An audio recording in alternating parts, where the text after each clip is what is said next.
Hello, and welcome to another very special edition of 10 Minute Talks.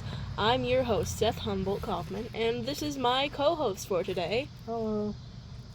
Say your name. I don't like introducing myself. This is my co-host, Skimpy Jiggles Jr. Yeah, that's his name. Totally. Sure, I'll accept that. Today we're recording outside, so if you hear us pause, we're probably swatting away mosquitoes. Like that. Yeah, Anyways, the topic of today's very special outdoors episode is weird-ass dreams.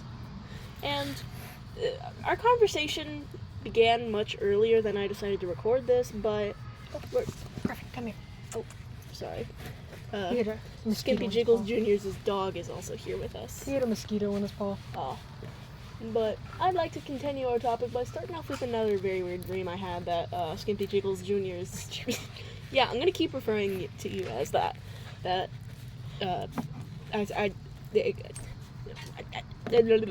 Whatever. I can speak, okay? Sure you can. But it was this... I've had this dream multiple times for some reason, and it's been the exact same, nothing has changed. And the only two parts I can remember about it was that it was also this point-and-click adventure game, right? And I was solving puzzles. And there was this old mouse lady on a rocking chair, knitting something. And I was trading bones with her for buttons. Okay. Yeah. Griffin. Hey, Griffin. Sorry. Dog. And the only other part of the dream I can remember is that there was this part where I was sewing up somebody's liver. Alright. Right? And, I had to, you know in those games sometimes where you have to, drag your mouse across the line to sew something up? That's what it was. And I can remember every time I wake up feeling like I was holding it. And it was, so squishy and weird and nasty. I've only a couple dreams I've had. We're gonna do that later. And then there was this other dream I had a while back where it was in this weird period of my life where most of my dreams had owls in them. We were in, the English countryside. We were just arriving to this big farm. And I look up on these telephone wires, there's this big owl thing. It was a mix of a barn owl and a great horned owl and a bunch of other different types of owls. It was just an amalgamation. And I was going to take a picture, but, my dad's goggles scared it away somehow. And we go onto the farm, and it's this, British couple who are like, "Hello, governor, come on to my farm." It's not. Griffin, put that down. Griffin! Put that down. Griffin! Put it down. Griffin? What did he even have? I didn't... A cup of some kind? Oh. But, yeah. We got invited to the farm, and we were doing, normal farm things, and it was the middle of the day, and I was out on this, machine collecting some fruit, right? Okay. And it suddenly starts to turn night, and I see, this text box, up on my vision that says, "Get inside now," something like that. And... Dude, what are you doing? Griffin, you're interrupting my dream. Out of there! Silly dog. But... Oh, dear God. So I do what the text box says and go inside, right? And when I look back outside, there's zombies everywhere. Alright. And, the British couple, we're fighting off the zombies with the British couple, and I can remember,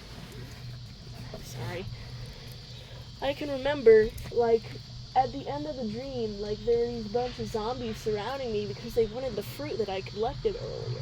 Yeah. And, that's it. It was just that. Interesting. I know. Oh, I just remembered. This is I'm sorry I'm talking about my dreams so much, but I just keep remembering old dreams that I have. Yeah. But I'll let you talk after this one, I swear. You're good. But this was one of the dreams where I was, the most convinced that I had died, right? At the start of the dream, I just wake up, right? I wake up in this big field, and immediately I feel like something's wrong, right? Then all these other people start showing up in like these white beams of light, and there's this big tree at the center of the dream. You know what I mean? And I just get this feeling of like relief and peace, like everything is okay. Mm-hmm. And in the dream I come to the conclusion that I'm dead. And after that, I remember being in like this field of candy. Like it was a field with plants and stuff, but they were all made out of candy. You know what I mean? Some Candyland type shit. Yeah. And I remember being at the top of the hill, being like, oh my god, this is awesome. I need to pinch myself to see if I'm not dreaming. And I do, and I don't feel anything. But the dream continues because, like, for some reason my brain is still utterly convinced that I'm dead. And then, of course, things start getting even more ridiculous. Like, there was this big red maze where I had to eat these giant candy canes to avoid this monster that was coming after us. And when it caught us, I had to eat the candy canes again. And, like, I didn't just, like, have to bite them off and stuff. I had to, like, swallow these big-ass candy canes whole. It was, yeah. It was just that over and over again. I never made it out of that red maze. I know, right? That's weird. I know. It's, okay, it's finally your turn. I don't even know which one to talk about. I have a lot of weird dreams. Like, the weirdest of the weird.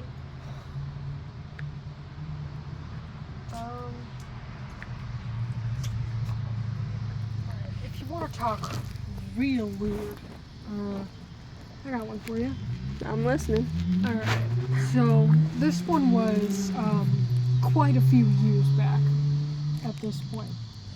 And some context for this is something that's happened to me multiple times in my life. Is with this one particular friend. Don't worry about him. With this one particular friend, sometimes we would have these dreams that were like connected. Mm-hmm. You know? Like, I think I know who you're talking about. Yeah, I was in my dream. She was like, no, I was in her dream. She was in mine. Like that, right? Yeah. Except when we woke up, we both remembered it. Mm-hmm. Right? And so, the first time this happened, and the weirdest example I would have to say, is it was sort of a zombie apocalypse dream, which is a consistent theme because it tended to be that all of the dreams we had like this were apocalypse dreams. I think I remember this one. And so it's really weird and kind of hard to explain.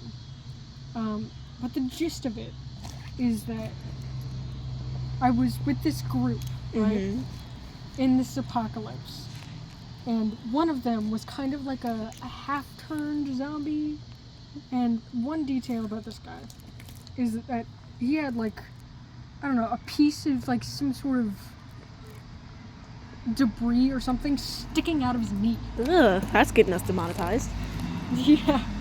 And it was weird, because these zombies, like, they tended to go after the knees first, probably to prevent you from running away or something. I mean, yeah, they're smarter zombies. That would make sense.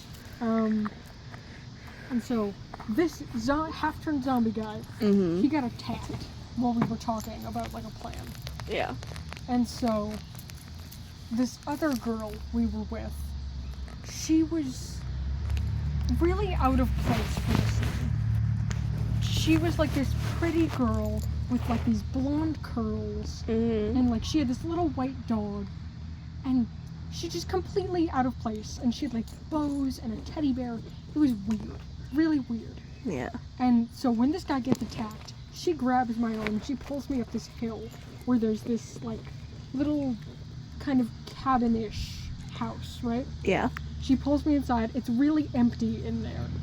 And so I run into one of the back rooms that's kind of like a bedroom. And I climb into the bed and I, like, pull the covers up. Because, like, kid logic. Yeah. The covers are going to protect you, right? Except this girl, she runs in after me and she starts pushing the bed and she pushes it up against the front door. Okay. To where I'm facing the front door. That's, And then she, like, I don't know, I think she, like, gets down and crawls under the bed or something, and like the door opens and there are like a bunch of zombies there. That's frightening. And I'm right there, completely defenseless. And one of them like reaches in and like scratches at me. And like that's when I wake up, right? Uh-huh. And where this thing had scratched me was on my knee. Yeah. And when I woke up, I had a scratch on my knee.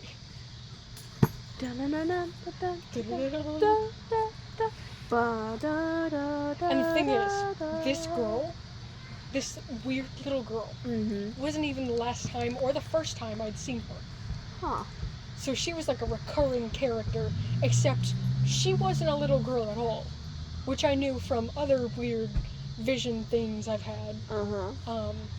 She's actually like this demonic spider monster. Oh, yeah, I remember it was like in art class. You were telling me about how you had like this one dream where there was this tree on the horizon and this like spider thing came down from it and attacked you. It was something like that, I think. Something similar. Yeah. But this thing, it also had the same bow and teddy bear as this little girl. Yeah. So, yeah, this girl, she intentionally fed me to zombies. Kind of reminds me of like Mimi from Super Paper Mario. You won't get that, but I'm sure the audience will. Okay. We've actually extended far past our time for 10-minute talks, but like, who gives a shit? Don't care. I don't care about the kids over there. They can hear me say shit. Yeah. I was just because he was pulling me. Ball sack. Yeah, that'll show. I don't know. That'll definitely help your monetization. Yeah, sure. I'm not making any money off of this, you know that. That's fair enough. But I think for the last dream that I'm going to talk about today, it's one I remember really, really strangely vividly, but actually you were there. Was it? Yeah. Okay. So, I was in my house, and apparently the world was going to end, right? As it does. I can't remember if it was something to do with nukes or like the core of the earth was heating up, but eventually there's a bunch of people over by my house. Oh god, I just remembered another dream I want to talk about. No. We'll save that for another episode.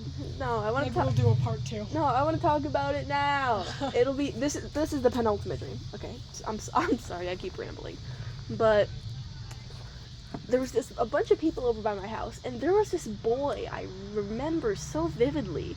He had like this big poofy, almost like an afro, but like his hair wasn't thick enough for it to be an afro. It was more just like he had really big poofy hair. It was covering his eyes, and it was like split in 2 colors. Kind of like, I think one side was pink and another side was black. And he was, what? That's very classic. Like, emo boy. I know. But he was like a skater boy, and he had this skateboard. Shut up. She was a skater boy. She said, see you later, boy. He wasn't copyrighted enough. Okay. And like, we're all over by my house, and we're looking out the window, watching as the world ends, right? Yeah. And like, eventually it zooms in, and he goes, and there's like this chain at the center of the earth. Yeah. That's like heating up, and somehow that's what's causing everything to end, and the boy is like talking about it. I don't remember what he said, but, and like, he was, like, the world ends, right? Everything like blows up, gets like melted like molten steel, you know the way that looks? Like the weird glowy orangish look. And then I respawn like at my house, and I'm a ghost. Okay. And for some reason you're there, Skimpy Jiggles Jr. Right? Please don't mind my weird ass laugh, I know. Yeah. He's a gay. I'm autistic. We both are. I know. Is he trying to play tug of war with your butt? Yes. Okay. And like, we're there, and we like see each other, and we're like, oh my god, dude, we're ghosts. And then the next thing we do is rob a Casey's. Why are Casey's in all of your dreams? They're right across the street, dude. An AutoZone. They're right over there. I know. Okay, now for the real final last dream I'm gonna talk about. Oh my god. I promise. even if I think of another one, this is the last dream I'm gonna talk about. Okay? Okay. What is he doing? I don't know. Okay, now, this one actually really freaks me out. Because I think I remember telling you about this, but it was a long time ago in like 7th or 8th grade. Okay. And I was in this area, like this grassy place with like hills and stuff. Okay. And behind me, there was this house, right? And I remember being inside the house and looking outside and seeing like these watermelons. Okay. They were like, if you've seen Steven Universe, then you'll know what I'm talking about. They kind of look like the watermelon guys from that show, where they were just like, Skimpy Jiggles Jr. here is really struggling. But I see those people, and I remember I was like writing the blueprints for something, and I was really frustrated because I couldn't figure it out. So Let go. So yeah. No. I walk out of the house. I Yep. go downstairs, and like, Nope. even though it had been like really pretty Nope. and like grassy earlier, everything is like suddenly dead and bare, like it's in the winter. Yeah. Except for like this one fruit. It's like golden. It looked like a mango just hanging off the tree. And I take the fruit and I eat it, and I feel like I came to this revelation, right? Like I feel like I suddenly know everything. And I remember saying, I said God is meaning and meaning is God for some reason. I don't know, man. And I look up, because like I feel like something changed, and there's this like big flash, like this gigantic golden flash, like in the shape of an eye. And it like opens up and turns like the sky orange and red and everything. Okay. And I see myself, and I'm like this pen angel. I have like, yeah, you remember this, don't you? Yeah. I have like the shape, you know those like fancy calligraphy pens with like the nibs at the end? That was like my head. And I was wearing these black robes, and I had these 2 pairs of golden wings. And like everything starts going like all apocalyptic and shit. Do we both just have a lot of apocalypse dreams? I think we do. Okay. And like everything is orange and red, and like these 3 people from elementary school come around. They're suddenly there. I think they were actually the watermelon people from earlier. And we look up into the sky again. We're all holding hands because we don't know what's going on. And like there's this huge red planet thing that's like it looks like hell. Mars? No. It's like black and red, like lava, and like I see this text box and it just says Tartar. You know what Tartarus? Yeah, like Tartarus. I know, right? And like then all of a sudden, like the sky goes black, and there's this slant, like this cut diagonally. Yeah. And it like opens up like a door, and there's this huge golden light like coming out of it. And like one of my friends is like, "Dude, do you see that?" And I'm like crying. I'm like sobbing with pure joy, saying that I see it, right? And then all of a sudden, everything just cuts off. I mean, I never saw what was inside the door. And it was like, I still remember that dream so vividly. I remember what I looked like. I remember everything. It was so weird, man. For like a week straight, we were both really freaked out. Yeah. Because like, you thought I was having like prophetic dreams or some shit. That was creepy. Excuse me. But, okay. I mean, yeah, when you start talking about the end of the world. And like Tartarus and shit, and on a pen. I don't know what the pen had to do with it, but... Okay. That is finally. That was a very special episode. Yeah. Should rename it to 20-minute talks. But that is finally the last dream that I'm going to be talking about today. This has been a very, very special episode of 10-Minute Talks with me, your host, Seth Kaufman Humboldt, and my co-host. Say hello. Hello. Say something silly.